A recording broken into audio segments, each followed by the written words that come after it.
Hey, this is Matt with Buckhorn Hill Outdoors. On this segment, I want to talk about traditional archery, and I've been doing this for years. And there's a little trick that I have done that's really helped me out. And a lot of people, most guys that shoot traditional, shoot instinctive. And I love shooting recurves and longbows instinctively. That's probably the most popular way there is. But there's probably another way that's even more accurate. And when it comes to hunting, it's deadly. A lot of people will say that putting sights on traditional bows is not traditional.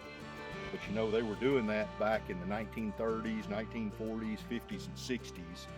And fiberglass is not traditional. Plastic is not traditional. You know, we could go on and on about what is and what isn't traditional.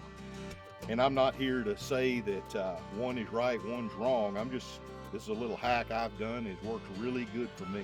This is a threadbare K-mag takedown, and I put 2 sight pins on it myself. I put a 20-yard pin that I put orange fingernail polish, and I've got a 30-yard pin. I put 30, and I use that top pin for 95% of my shots, you know, from 3 yards to 20, and it is really effective. You know, there's a lot of times when you want to keep as traditional as you can, and mounting a big old clunky modern sight on your bow doesn't look good, it doesn't feel good. I just don't like the way it looks. But do something like this and it still feels traditional, and it's light and sleek, it doesn't get in the way. So this has worked out really good for me. Let me show you how I go about doing that. This is a recurve bow. I've killed a lot of deer and hogs with this. I made this myself, and I'm shooting this bow instinctively now. There was a time when I got onto this where it's a wood riser where the other one's aluminum, but I actually had a sight pin on this bow, and you can see I drilled a hole in here and I put a brass pin in, and I had a little dab of orange fingernail polish. I had that thing dead on at 20 yards, and it worked really good.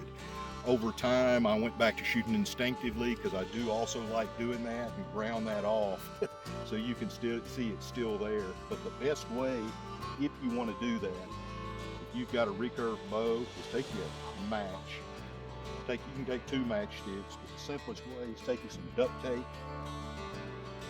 Any kind of good tape, you know, something that's fairly strong. You can put glue on it, permanent, but it kind of makes a mess. But I would take duct tape. That's what I like.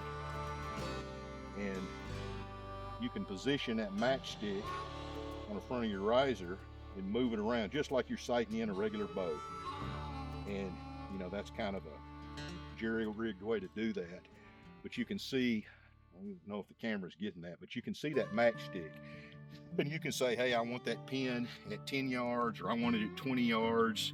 And you know, sight it in, raise it, move it left or right, however you want to do. And after you've shot that way for a few weeks, if you know exactly where that thing is, take your little knife blade or something and scratch where you want to put a drill bit and drill that thing in there.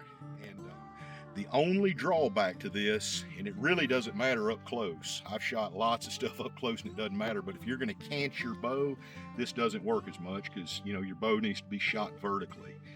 But with a traditional riser that's out of wood, you know, if you drill a hole, put you a brass pin the same size as your drill bit, epoxy that in, you can make that work good.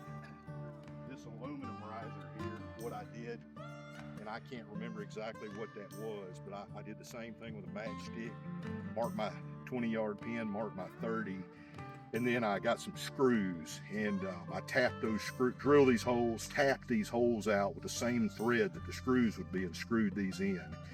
And like I said, I'm not saying one is right, one is wrong, but this is a deadly way to hunt. It is deadly. And I jump back and forth. I love shooting instinctive, but sometimes when I just really want to kill something, I'll use these sights. That's just a little hack that I've got for you. Hope that works out for you.